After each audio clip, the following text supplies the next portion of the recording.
Welcome to Tai Chi.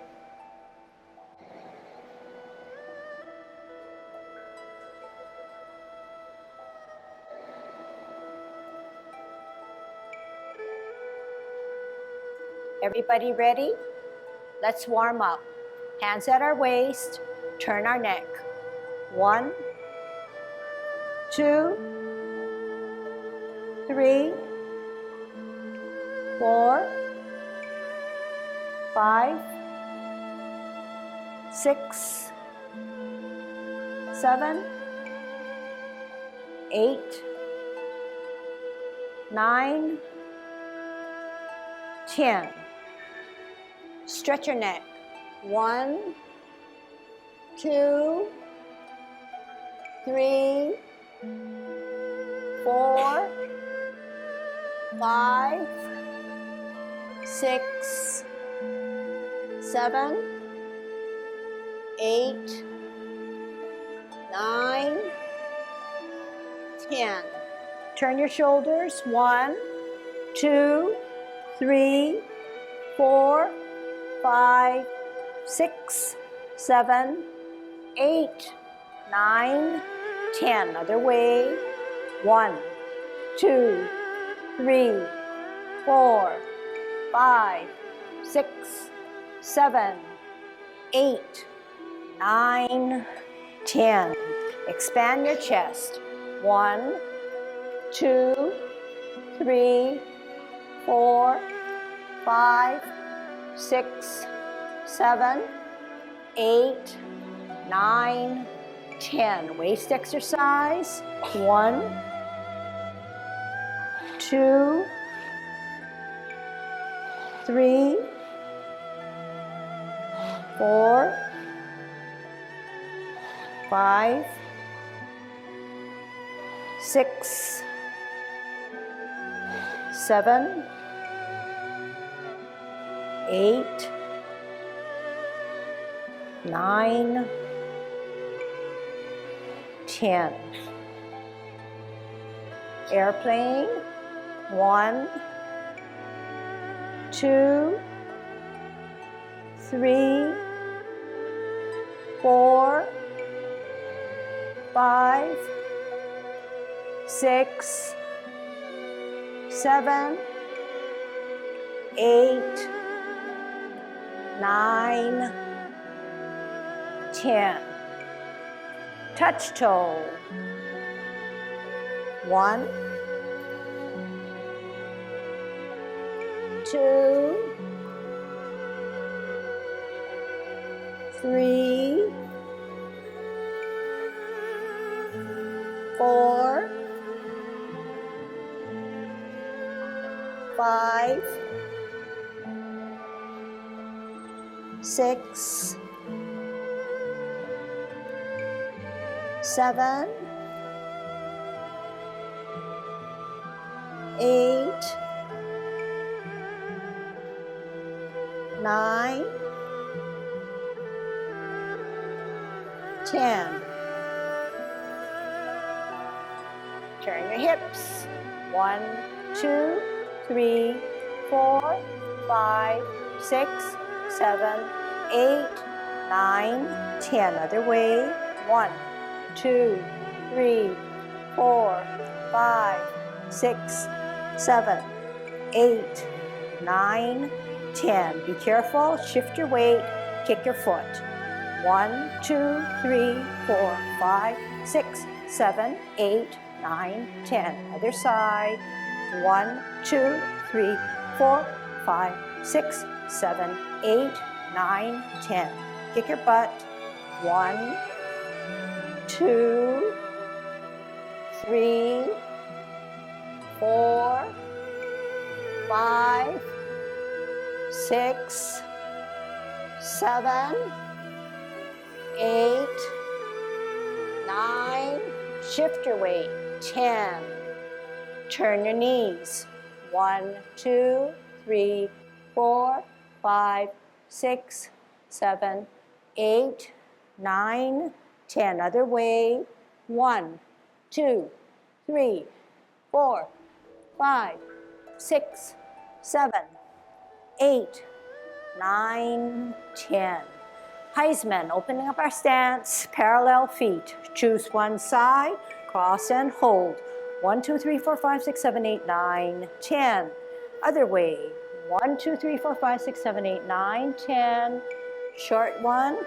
1, 2, 3, 4, 5. Trying to get good Tai Chi posture. Our weight is evenly distributed on the right and the left, 50-50.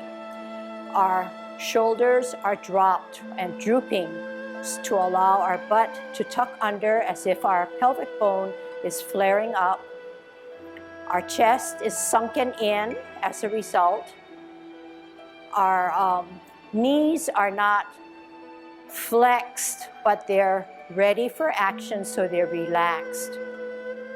Our head is erect because we know our silk silver thread is drilled through the skull at the middle, all the way down through our body, so we can never go forward, we never can go to the side, never can go backwards, and we're straight up.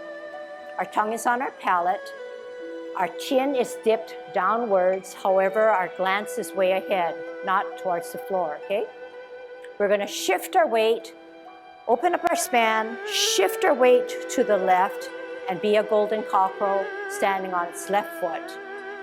Coming down, opening our span a little bit more, shifting our weight, counterbalancing with our right hand to the side of our thigh, our left hand towards the middle of our body where our right foot comes up. Golden cockerel now stands on its right.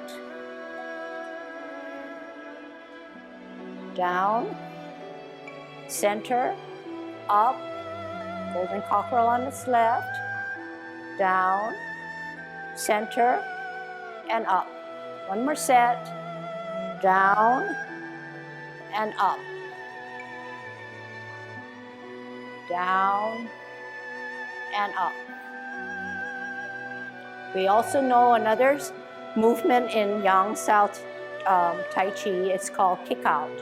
We shift our weight to the left foot and our right hand is on the outside of our cross and we kick out in line. Kick out with your right. Opening up our span, left hand on the outside of our cross as our left foot comes up, kicking out in line. Here again, we're counterbalancing with the back hand, shifting our weight, right hand, right foot up, kicking out. Left foot, left hand up, kicking out. One more set. Right foot, right hand up, kicking out. Left hand, left foot up, and out. We also learned how to hold our Tai Chi ball. The bottom hand is 2 inches below our navel, and our top hand is about chest level, and we know we can rotate our ball. Okay, and our ball remains the same size all the time. Okay, so we learned how to put our ball together with our feet. We know that this is a T stance. You can do it with me. And your left hand is on the bottom with 2 inches below your navel. Your right hand is on the top. This is called a T stance. All our energy is rooted down on our right foot. So now it becomes a little flexed. We're going to move because our left foot has no weight. It's an insubstantial. We know we have to come out into the side on an L stance and the bottom hand advances and we can part the wild horse's mane. Here it is. Sit back all the way. We can twist on our heel, shift our weight. Our right hand is on the bottom of the ball and our right foot is at the, without any weight. We're going to come out to the side on an L stance and part the wild horse's mane as if we were offering a snack to our friend, using some wrist action to say, here it is. Sit back all the way, twist step, hold your ball on a T stance, out and to the side, bow stance. Sit back, twist step, hold your ball in a T stance, out and to the side, bow stance. Here it is. Sit back, twist step, hold your ball in a T stance, out and to the side on an L stance, bow stance. Sit back, twist step, hold your ball on a T stance, L stance, bow stance. Sit back, twist step, T stance. Okay? So we know that our size of our ball is important. We also know that the L stance is important because in a perfect Tai Chi world, if you were to drag back your foot, there should be a span here. If there's no span, you will have a hard time moving with your moving into the next posture. So we need to come out and to the side in one motion. Then we have enough room to make a bow stance. When we hold our ball or we part the horse's mane, we know that the bottom hand is the advancing hand. We also know that the other hand, which we think it is useless, but it has a definite task, is to hold, it's holding the top of another ball to the side of your leg or your thigh. So this in a way helps us with our balancing. So we're always looking for safety measures as we move. Now, it's not just a hand motion to say, I am offering my snack. It is definitely a whole body, especially our core muscles that are engaged.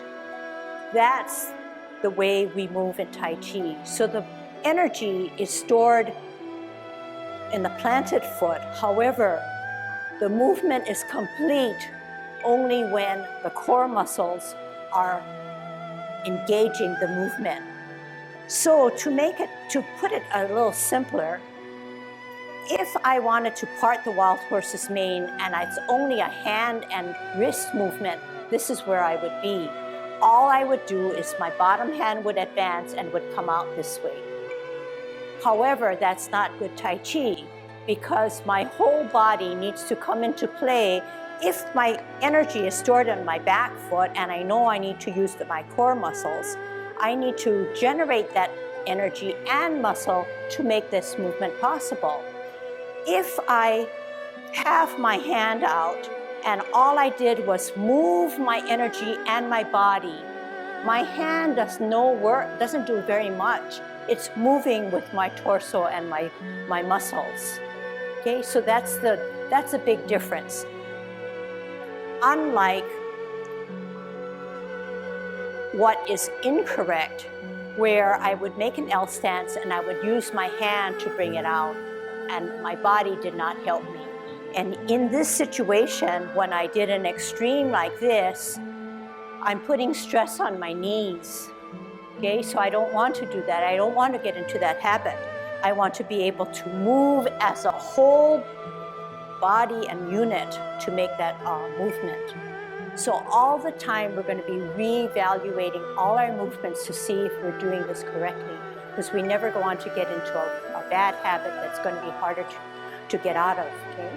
So going over some of the movements, and you can do it with me while I kind of refresh our memories. We know that the first one is commencing form. If we're in good Tai Chi posture, our middle finger is to the side seam of our pants, and we're in good form, 50-50. And we said commencing form allows us to shift our weight from our left foot to our right foot. So the right foot gets heavier while our left heel is allowed to come up.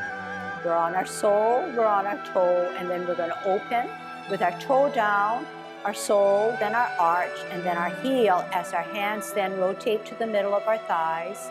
As we draw water up, taking a deep breath in, diaphragmatic breathing. At shoulder level, we're dropping our shoulders, dropping our wrists and our elbows to make ourselves small, and flexing our knees. We then said we needed to repulse the monkey. So when we repulse the monkey, our left hand is in the center, our right hand is in the back, it rises up higher. We open both hands to the ceiling. We bring our back hand to our ear using our core muscles. Turn our neck and face and meet both hands as if they were catching two balls, one coming from the ceiling, one coming directly towards us, and we repulse the monkey by sliding forward and sliding back. Now our right hand is in the middle, while our left hand is up higher. We open both hands, palms to the ceiling. We bring the back hand to our ear. As we turn our neck and face, we meet both hands in the middle by catching two different balls and sliding back and sliding forward. The new movement that I want to teach you tonight is called a multitask movement called brushing of your knee. So essentially, this is how you brush your knee. After you repulse the monkey, you're on a T stance and the back hand is up higher, whereas the left hand, I will call it parallel. However, parallel is really like this, where it's parallel to my waist. But this is my sense of the word parallel. So we want to come down this way to brush our left knee, and the top hand wants to come to our ear as if we were repulsing the monkey. So watch first, it's going to come down to an L stance. Ear, hand, heel, turn your face, brush your knee, catch that ball in the center. Okay, so I ask you to stop because it's hard to follow if you're facing me, because I'm going to give you many opportunities to practice as a drill when I'm facing back towards you. Okay, so here again, this is my parallel hand, this is my hand up higher, just as if I were going to repulse a monkey. I'm going to bring this to my ear and follow it with my glance. At the same time, I'm going to bring down this arm and bring out my heel for an L stance and brush my knee as if I were yet catching another ball in the center here, okay? So this is what we're going to work on. So we need to remember that when we're in a bow stance like this, our knee never goes beyond your toes. And if it does, and you try this, you're going to feel like you're going to have to fall forward. So you want to come up, and the knee should be in line with your toe. That allows us in the back knee that there would be no buckle. And it also allows us to not lock in this knee that needs to be straight out, okay? So we'll go over some of this as we get more experience in moving, all right? So we said we're going to learn how to brush our knee. We're on a T stance, and our right hand is up higher, as if we were catching a ball, and this is like our mitt. And our left hand is not parallel to the waist, but parallel up by your chest, okay? Now, we're on a T stance, and we're looking at our top hand, although you might be looking at me. We know that our energy is on our right leg or foot. We want to multitask. We want to bring the top hand or back right hand to our ear. Can we do this? Okay, and at this time, it may seem like only hands and only arms. But when we're in play, we know that we need to engage those muscles in the back. So several things happen. The top hand comes to your ear. At the same time, the parallel hand starts to come down.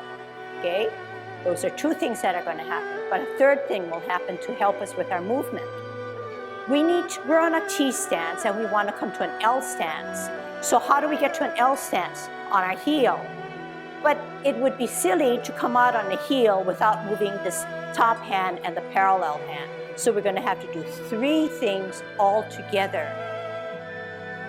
Think about that. T stance, parallel hand, hand up higher. All three things go together. Here we go.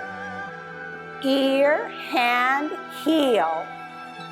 Brush your knee as you turn that corner. Catch that ball in the center. Sit back. Twist step. Right hand parallel, left hand higher on a T. Looking at that left hand. Multitasking, you want to come out on an L stance with your heel. Ear, heel, hand. Brush your knee as you catch that ball in the center. Sit back. Twist step, T stance, left hand, parallel, right hand higher. We want to do this now, but we want to move our feet. Here we go. Three things happen. Ear, hand, heel, turn the corner, brush your knee. Sit back, twist step, shift your weight, T-stance, parallel and higher. Multitask. Ear, heel, hand, turn the corner, brush your knee. Sit back, twist step, T-stance, up higher. Multitask. Ear, hand, heel, turn your face, turn your torso, align your hips and waist, catch that ball in the center. Sit back all the way to allow our left heel to pivot. Flatten down our left foot, right foot on a T, right hand parallel, left hand higher. Multitask. Ear, heel, hand, turn, brush your knee. Sit back, twist step, T-stance, parallel and higher, rooting down on your back or right foot. Ear, heel, hand, face, catch that ball, brush your knee. Last one, sit back, twist step, T-stance, higher and parallel. Ear, heel, hand, face, brush your knee. Actually, not a last one. Last one for me, but more for you. Sit back, twist step, parallel and higher on a T, out and to the side, ear, heel, hand, face, brush your knee. Sit back, twist step, T-stance, parallel and higher, look at it, multitask. Ear, heel, hand, face, brush your knee. Sit back, twist step, T-stance, root down, parallel and higher. Ear, heel, hand, face, brush your knee. Sit back, twist step, T-stance, ear, heel, hand, face, brush your knee. Okay, we're gonna get fancy. Sit back, twist step, hold your ball on a T-stance. Right hand on the top, left hand holding the bottom of the ball. We're gonna part the wild horse's mane. Heel, bottom hand advances, bow stance. Present your snap. Sit back, twist step, weight down on your left, T with a ball, out with your heel, bottom hand advances, bow stance, parting the wild horse's mane. Sit back, twist step, shift your weight, hold, root down, hold your ball, out and to the side, L stance, O stance. Sit back, twist step, hold your ball in the T stance, out and to the side, part the wild horse's mane. Sit back, listen carefully, twist step, T stance, right hand higher. What are we going to do? Are we going to part the wild horse's mane? No, we're going to brush our knee by multitasking. Ear, heel, hand, face, brush your knee. Sit back, twist step, left hand higher, right hand parallel. Ear, heel, hand, face, brush your knee. Sit back, twist step, T-stance, ear, heel, hand, face, brush your knee. Sit back, twist step, shift your weight to the left foot, T-stance, ear, heel, hand, face, brush your knee. Sit back, twist step, ending it all, holding our ball in a T-stance. Hold your ball in a T-stance. I'm going to turn around and check your ball. Okay?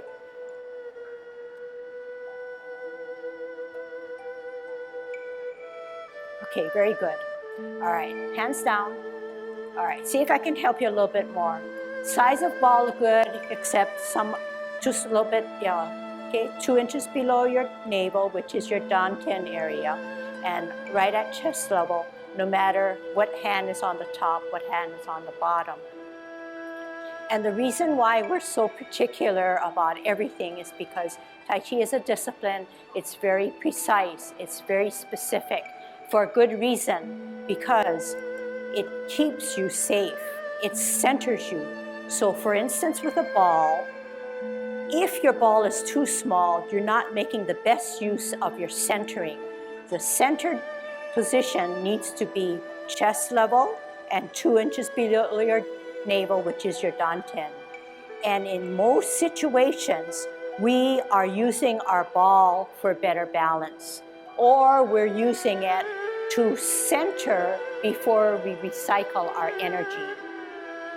We're centering for better balance, as well as for dispersing, bringing our energy back, and then being able to dissipate it out. Now, if you were really listening and really applying, then you say, but how come sometimes, such as in the multitask movement of brushing your knee, we're not using our ball, and yet we're doing a T stance, an L stance, and a bow stance? And that would be a valid question that would require an answer like this.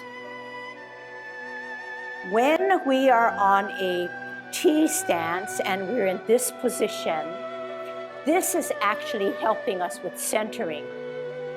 Now, when I come out this way, my body needs to follow, and in doing so, it's acting as a unit.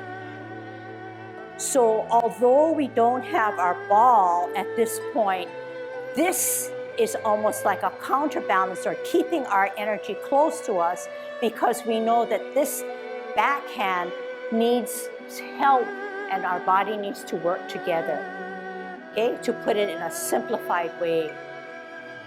So in all of Tai Chi, going back now to repulsing of the monkey, when you repulse the monkey, it's a stationary movement where we come down at commencing form and we say center and we say up higher. But here again, it's a safety measure, because this hand in the middle keeps us together rather than trying to make our body move or respond not in the center. So if this center hand, which is supposed to be in the middle of your body, is out to the side too far, when you move, it's not only awkward, but it's going to push you this way. So you want to use this as a stabilizing hand to then move this way. And I think I showed you that everything that we learn in Yang Ten form can be applied to the other forms. So in actuality, when we move into the 24 and the 16, after we play our lute, repulsing of the monkey is a backwards motion. So here again, I'm setting myself up to be able to come up on one foot with control and safety, and then coming down, and this middle hand is waiting for me, stabilizing me as I do my backwards walk. So in learning the 10 form as a simplified or simple form, we are still building towards getting more complex by laying the foundations, okay? So we want to be kind of particular. Something I saw that I need to, and we'll do a lot of drilling, so don't worry about that part. Something that I saw that I want to call attention right away is that in learning something new, we always tend to look at the forward hand as if it were the primary action hand. But we need to remember that the other hand has a specific role, and it's a safety one here. It not only looks good, but it's keeping us from falling. And it sits to the side, and it sits in a cocked position. It's not straight down like this, and neither is it back like this. But there is some tension to hold us in good Tai Chi posture. And the other side remains the same too. So we're saying, we're doing a lot of things. Bottom hand advances, and we're parting the wild horse's mane, and that other hand, not this, the forward hand, sits here and not down here, not here or any place else, but in a crooked or a bent elbow right here, holding our balance. Okay? Okay, another thing that I want to point out, okay, is that at no time are our heels elevated other than when we do a sideways motion, such as commencing form or cloud hands. So watch what I'm doing and don't do it with me. This is a T stance. I'm going to part the wild horse's mane out and to the side on the L stance, and this is how I'm parting it. And you see that the back foot is elevated. All it's going to help me do is fall. So we want to pull ourselves together, plant down, almost 50-50, and knees not beyond the forward toes. And this back leg has to have no buckle in it. Once we have a buckle, it's shifting my Tai Chi posture. So you're going to have to elevate without locking it. But it never rises this way, because if you can see, once I elevate the back heel, it's only going to push me forward, and I don't have good balance. So why are we so particular about balancing and formation alignment? Is because, and we talk about falling, but we have to remember that Tai Chi is based on martial arts. And if martial arts is a defense or a fighting position, we have to stay on top of it. We cannot let our bodies get into poor alignment so that it will be an easy prey for a fall or for our opponent to attack us. So at all times, we need to keep those feet on the ground. Not saying, you know, if this is a particular time. Of course now, the foot is not on the ground 2 feet up. But this, we know is safe because it's an insubstantial, weightless foot that is going to take movement. Most falls can take place when there's too much weight on 2 feet and you can't maneuver the forward or the foot that you want to move. Then you get into a challenging position. So Tai Chi teaches us that yes, we have energy, we have internal energy that can be stored. But once we start to move, the foot that needs to move, it should be near weightless to allow us to cleanly come out. And at this point, we don't just want to plop it down, because here again, our knees are going to be hurting and being challenged. You want to wait until your core, your hips and your waist turn and allow the energy to plant it down. Okay? All right.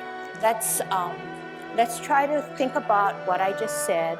Let's try to do our movements now. We might take it all the way through, and there are times when I might just drill it. Okay? So I think it'll be a good opportunity to apply what you learned. All right, good Tai Chi posture, 50-50, dropping our shoulders, tucking our butt, relaxed knees, sunken chest, chin down, glance way ahead of us, middle finger to the side seams of our pants, adhering to our cable or silver thread, holding our head erect. Commencing form. Slowly drain the weight off of our left foot as we get our right foot heavier. Our heel can come up. We're on our sole. We're on our toe. We balance. We come out on our toe, our sole, our arch, our heel. Our hands rotate to the middle of our thighs, touching our clothes, bringing them up slowly as we take a deep breath in, as if we're drawing up water. At shoulder level, we drop our shoulders, we tuck our elbows and wrists as if we're making ourselves small as we flex our knee. The left hand rises to the center of our body while our right hand rises up higher. We open both palms to the ceiling. We bring our back hand to our ear as we follow it through. Turn your neck, meet both hands in the middle, slide forward and slide back as we repulse the monkey. We center, we look up the left hand now that's higher. We open, we bring it to our ear, we turn our face, we meet both hands in the middle, sliding forward and sliding back. We're going to multitask new movement. T stance, left hand parallel, right hand up higher. We're going to do this one now, okay? Ear, hand, heel, turn your face, brush your knee by catching that ball in the center and holding that ball to the side of your thigh. Sit back, twist on your heel, shift your weight to that left foot, T on the right foot, parallel and higher. You're going to multitask. Ear, heel, hand, turn, brush your knee. Is your knee not beyond your toe? Is your right hand holding the top of a ball to the side of your thigh? Is your left hand catching that ball in the center? Is there no buckle in the back knee? If so, you can sit back, twist on your heel, shift your hand, right hand up higher, left hand parallel on a T. Your energy is stored on your back or right foot.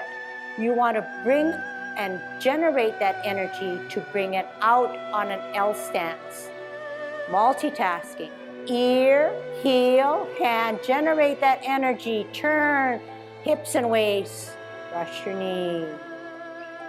Sit back. Twist on your heel. Shift your weight to that left. T and hand parallel and higher. What are you going to do? You need to think. You need your mind to be active. You're going to multitask by bringing it to your ear, setting out your heel, putting down your hand, turning your body, turning your face, brushing your knee. Sit back, all the way back. Pivot on your heel. Shift your weight to the right foot, T, parallel and higher. Multitask. Ear, heel, hand, face, turn, catch that ball and hold the ball on your left hand. Sit back, twist, parallel T higher. Ear, heel, hand, turn, brush your knee. Sit back, twist step, hold your ball on a T stance. Very good. Okay, from what I can see, I like what I see because people are trying and it's not easy. You know, I don't think there's any other activity that you've done in the past that is kind of different, really different. And I think it can be, yes, challenging, but fun, teaches you more about your body, and gives you strength in places that maybe you need more strength in. And just learning more about your body so that in everyday activities, if you come to a situation where it is risky, perhaps your body will be tuned in or you will be tuned in mentally to take some precautions just by being able to maneuver. When we do our Tai Chi movements, as Lucille says, both hands or both upper extremities are involved. And we use them as counterbalance, but what we are thinking about also is the origin of where this power is coming from. It's coming from, for the upper extremities, after it's been transferred from the lower part of the body upward, it's coming up this way, and it's going to come from our back. So if we were to do the parting of the horse's mane, it's here. It's not just pushing down and not just pushing here. It's really this, doing this, but the platform on which this is happening is back here. Both sides of the back shoulder area are functioning in a steady source or base on which you can then allow the energy to come forward. Same thing with here. You're here, and you're going to do the same thing here. This is swinging this way, and it's putting this shoulder, if you will, back this way, and this is doing this. So the back unit is moving as one, even though the arms may be doing something which seems rather different.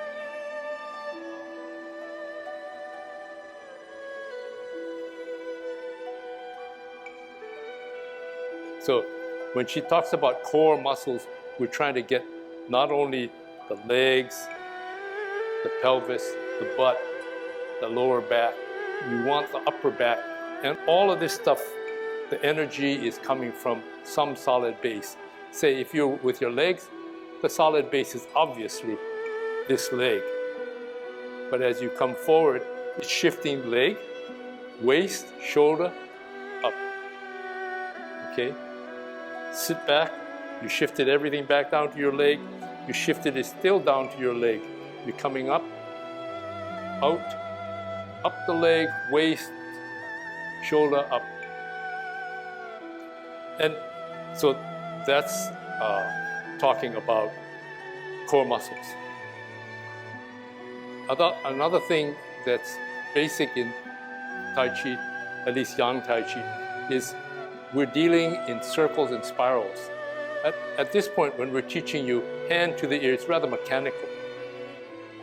But what you're trying to do is you're trying to get both arms to move in concert, and it's moving sort of a circle spiral. Come back, circle, spiral. You want to come back to your ball, circle. So try to think when you're, and both hands are moving somehow. And each is moving maybe in seemingly slightly different way. If you're doing, forget about the brush knee. Here, when we come back, it's here. It's coming back here, and then it comes back here. What am I doing? I'm circumscribing a circle. And the other hand is doing it slightly off sync from the other so that you end up moving both hands. Okay? So think about circles and spirals when she's teaching you.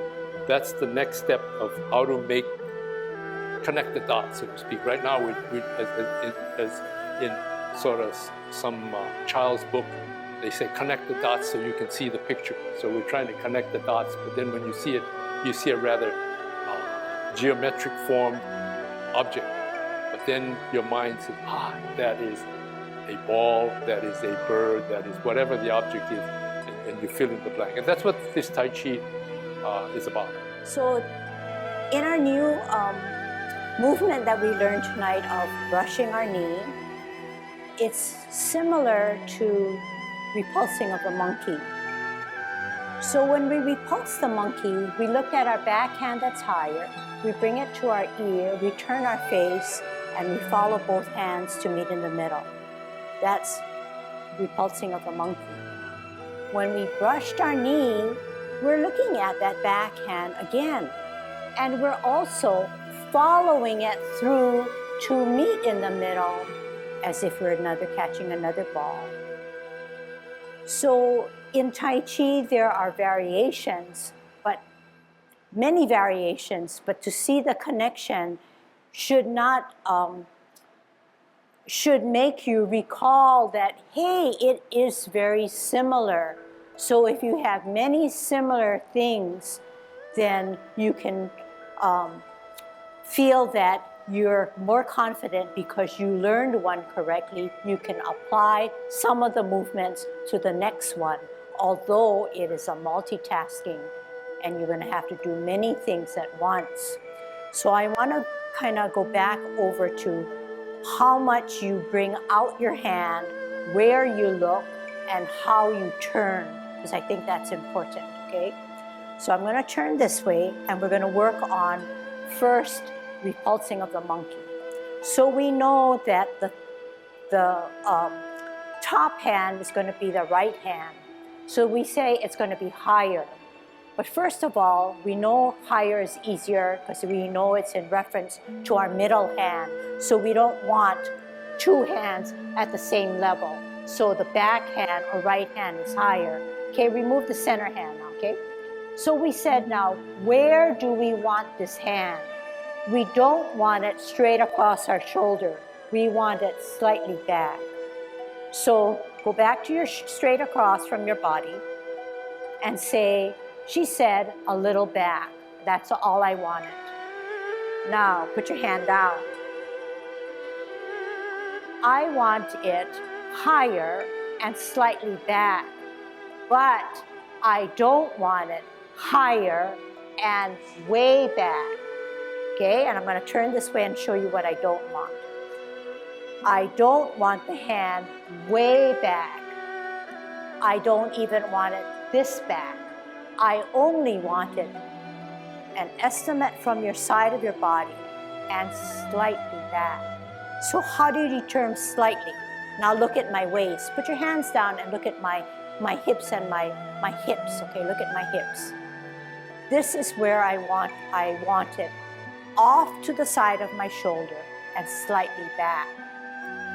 So you see that both hips are still addressed to the forward position. Now, this is how I don't want it. Watch what my hips do. She said to the side, but not far back. My hips turn to meet because my hand was too far back. So that's how you'll know. If your hand is too far back, this is a misalignment. It's forcing your body to turn when your feet are addressed forward. Okay? So remember I said that when you part the wild horse's mane, the hips turn, the waist turn, and you're in line with the forward foot. Similarly, when you brush your knee, the hand is caught in the center, allowing us to move our hips and waist to the forward foot. So to make that more plain or plainer, I can never do a brush knee like this. And I don't want to finish it because my hips and waist are being stressed because I need to turn the hips and waist so that if I know that's coming here, this movement from the top is actually bringing my hand to the forward position. It's not just going this way. It's being moved because my whole body and hips and waist are turning it for me, are moving it for me because everything is attached, okay?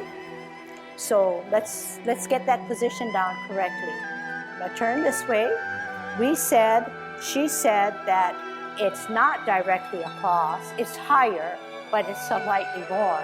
Then look at your hips and waist and you look at your own and say, yeah, it's a little forward to the back, but my hips did not turn, and this is where it is an extreme, and I don't want that to happen, all right? So we know to check ourselves, we need to come out and a little bit more. And of course, your body moved to that little bit more, but the hips are still in the forward position, okay?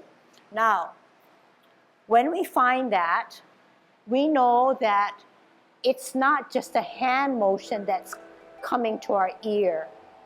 We know that there's something beyond that that's bringing this here. So you can do it a little slower so that you could feel that engaging of the core muscles. But essentially, the hand, the wrist, the forearm does not turn In fact, it may not even move other than it's being generated by this movement at our elbow, okay? So it's pretty frozen in there, if that could be a word that we could use, which really is not a good word. But all I want to stress is that nothing in this part of your hand turns or moves because it's being generated by something back here. So all I could say it simply is that all we're doing is moving, bending this elbow, okay? Now, when it comes to a bent position, you see that it's called an ear, but I don't just jam it to my ear just to make a point. It stops after my elbow bends. At that point, okay, and let's look at our glance now, okay? So at this point, you notice that my head is turned, but I'm not turned this way, because once I turn this way, I'm torquing my hips. So you were looking at it on a glance, bringing it to our ear, turning at the same time you make that turn with your hand to catch that ball in the center, or to meet the ball, meet both hands in the middle. Okay, can we try that now? This time I'm going to ask you to use your left hand, okay? So we're coming down on a commencing form. Everybody come down, energy down, flexing of your knee. Left hand goes towards the center, rises a little higher, but the right hand is in the back a little bit more. It now opens to the ceiling, both palms.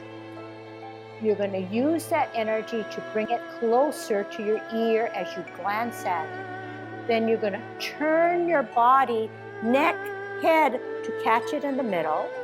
And then you're going to slide forward and back evenly. The right hand is in the center, the left hand a little bit more to the side and higher, glancing at it, open to the ceiling, bringing it to your ear, turning your face, moving your hands to catch that ball, and slide forward and slide back. Here's a drill. She said not to the side, but a little bit more, and open up higher. Bending, using your core muscles to bring it to your ear without moving anything else. Turning your neck and waist and torso to meet both hands in the middle, sliding forward and sliding back. Center, up a little higher and a little bit more open. Then bringing it to your ear, glancing at it as you turn your face, and good timing, centering and pulling back. Okay, I want to show you things that are wrong. Okay, so we know what is correct. We're coming down here. We know that this is wrong. We know that this is wrong. We know that this is wrong. Something went haywire here. It's supposed to come from the center to the center and pull back towards your waist. Okay? Those were an exaggeration, but anything in between could be still a little bit wrong. So like I always say, we'll take anything that you can give us, but that's the platform in which we can correct. Okay? But if you don't try anything, you're not going to be able to have anything to correct. I want to get back at another thing that I saw that I did not mention. So when we part the wild horse's mane, we know that we have to keep our posture, but oftentimes you'll see people going forward and they think that they don't really see themselves. But you obviously see that if I continue to do this, what's going to happen? I'm going to go down. My head is heavy. And it's not good Tai Chi posture. Good Tai Chi posture keeps my head erect because I'm adhering to that cable or that silk silver thread. Okay? And all the time, our center or that cable is our center. We're turning on that center or that axis. If our cable is bent, we're going to be crouched down like this and we're not in good posture. We're going to have to bring it up and keep that center always in the middle of us, and we're spinning and moving, adhering to that center. Okay? So those are little things that you can help yourself with. When you see yourself on the video, then you might say, hey, yeah, I have good posture and it looks good. Okay? And you can compare it with what I'm doing and then kind of adjust what you're doing. And once you get that feel of what is correct, it's a really good feeling. And in the situations that I show are always extremes. And you may say, I never do that. But anything in between, you need to kind of refine. And this is what Tai Chi is all about. You never can stop learning. You can always refine your movements. And once you refine it at a certain point, you say, I finally got it after 2 years. Guess what? There's still more to be learned. And it's an ongoing journey that really is very stimulating. And even as instructors, we always are finding things to improve on and even personal things that we need to work on. Some I think I kind of gloss over because I just blame it on age, but I don't think that's a really good excuse. Okay. All right, I really enjoyed this class and I hope you did. We'll see you next time.